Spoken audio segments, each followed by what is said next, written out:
All right, welcome to lesson 1 of the Beginner Guitar Challenge. In this lesson, we're gonna focus on shifting your perspective. And all that means is really simple.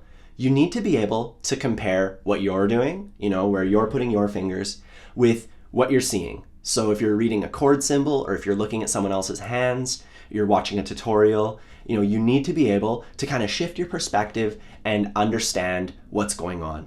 And that'll help you get your fingers in the right spots quickly, so that, that's one less thing to worry about. We're just ironing out a whole bunch of little things throughout this challenge, a whole bunch of little problems. Nothing's gonna be too huge or too difficult.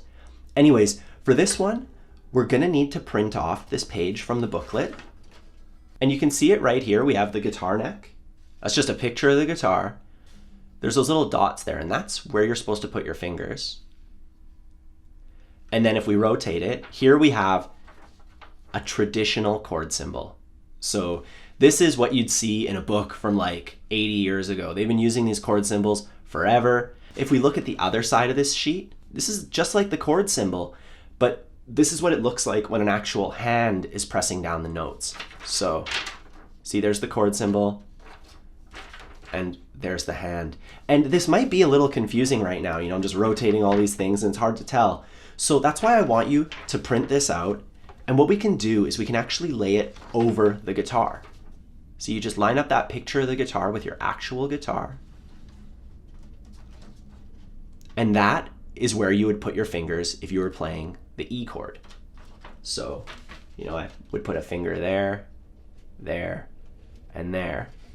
Take that away, put my fingers in the same spot, and that's the E chord.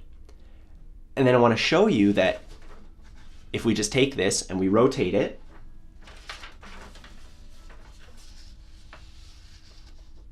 that's the E chord symbol, and that's how the chord symbol fits onto the guitar. Another way that I teach this, I actually stand my guitar upright and I get my students to take the chord symbol, I'll just draw it on a page and we just put it up to the guitar. And that's another way to understand and to shift your perspective. So you take your guitar and you just look at it like that, put the chord symbol over it, and you can tell where to put your fingers that way. So I want you to take a moment with that and see if you can figure out how to make the E chord shape.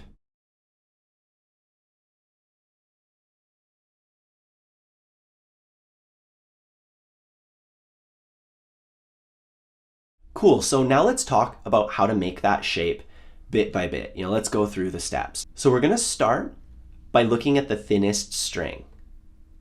That's our first string. So we're gonna go 1, 2, 3 to the third string.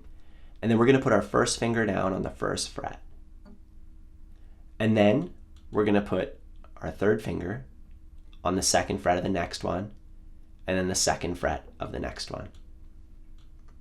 So now that you've made that chord shape, I want you to take a look at that sheet again, and I want you to compare this, take a look, see how the dots and the fingers all line up, they're all in the same spots. Compare that, see if your hand looks like it's in the same position, not like up like that or anything, nice and good technique there. And then finally compare it to the chord symbol. So just see, that'll help you learn to read the chord symbol rather than looking at this thing and saying like, oh, these dots mean this means that. It's just a picture of the guitar. That's all it is. It's just, we have the guitar, we have the chord symbol. It's just a picture of it. So, just take your time with that, and then we can learn the A sus2 chord. So I'm gonna show you the chord symbol for that one. And I wanna see if you can kind of shift your perspective.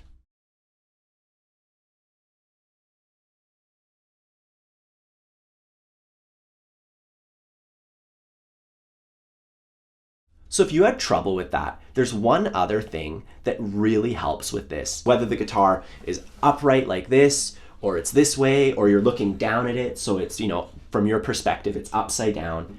If you always think about the thickest string, and then you compare everything to that, it makes it a lot easier. So here we have our guitar and it's upright, and we're just looking at the fretboard.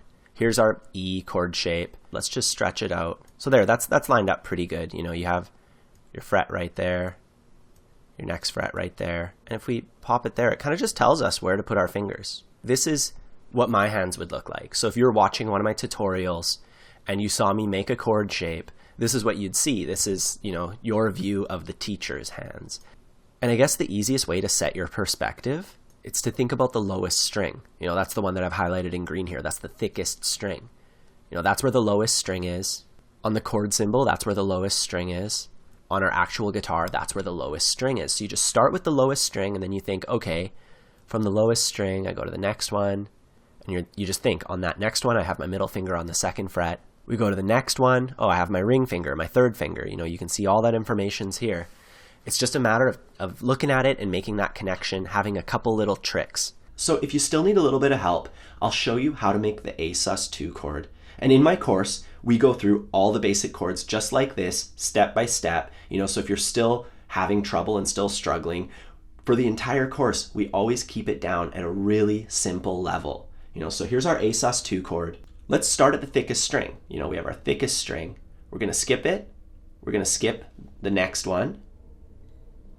Then on this one, on the D string, on the fourth string, we're gonna put our middle finger. And then our ring finger, our third finger, on the second fret of that string. So we're playing the second fret on the middle two strings. And then those two are open.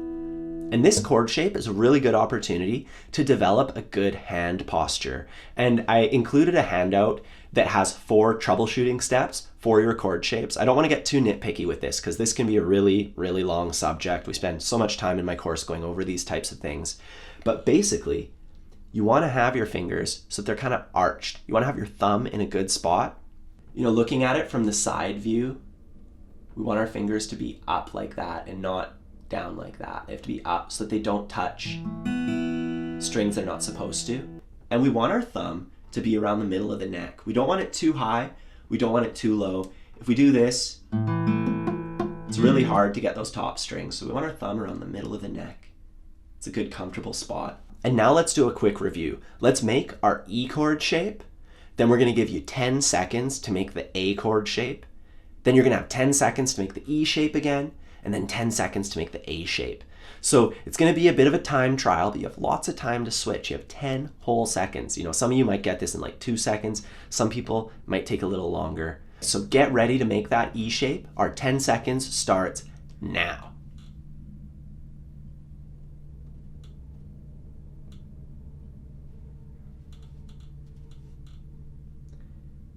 And now we're gonna make the A shape. 3.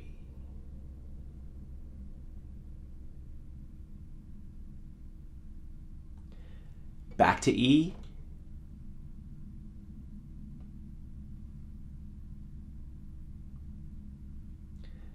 And to the A sus2.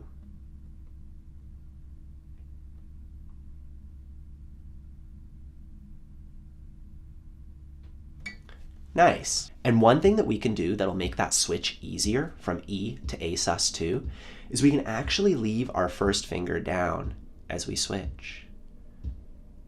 And then we switch back. So we really just have one step. We just have to move these 2 fingers over. And we've changed our chord. And if you need more help with this, you can actually sign up for a free trial on my beginner course.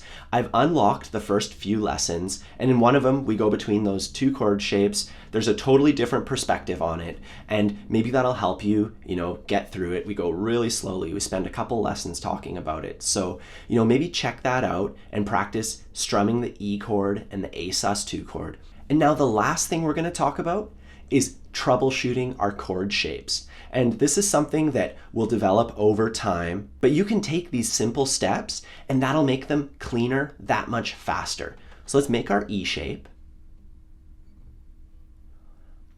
And we're gonna pick each string individually.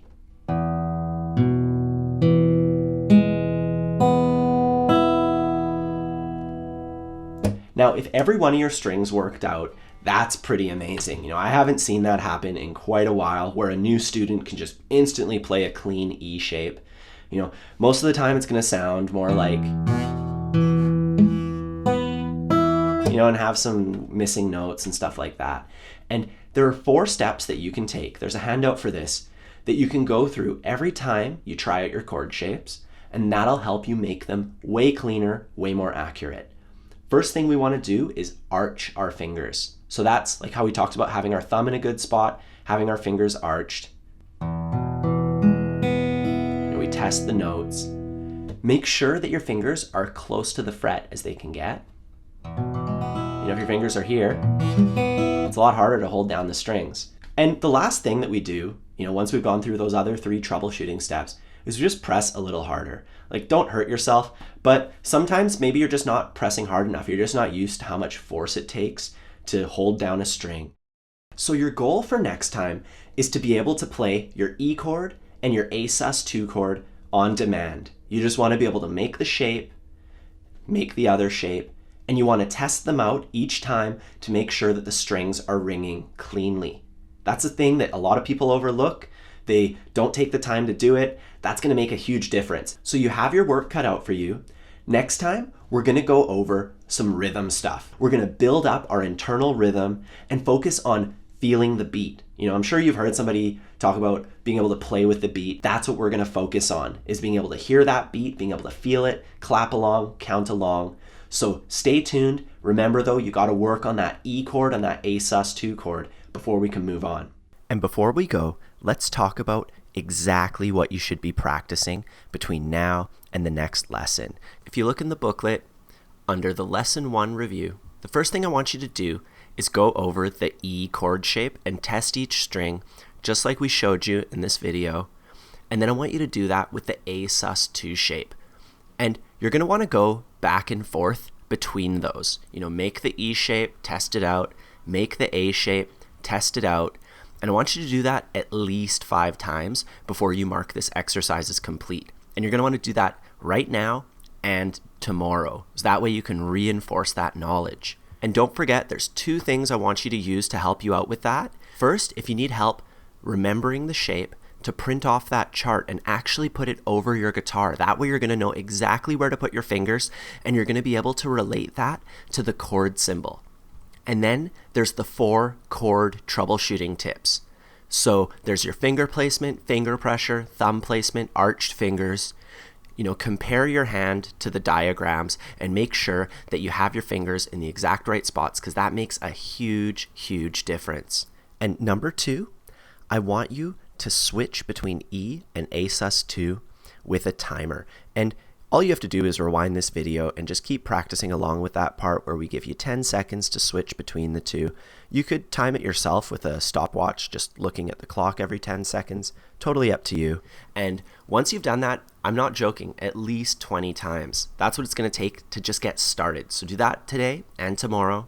And if you need help with that, there's another page in the handout that shows you the steps to take. So you just go step by step and memorize that order. That's going to help you build consistent muscle memory. So it's all about getting your fingers in the right spot with good accuracy. We're starting to build that finger strength. And remember, with the handout, you're also going to get a special offer for my course. So if you do want to take this a step further, this is a really great opportunity to do that in an affordable way. Have a good time practicing, and I'll see you next lesson.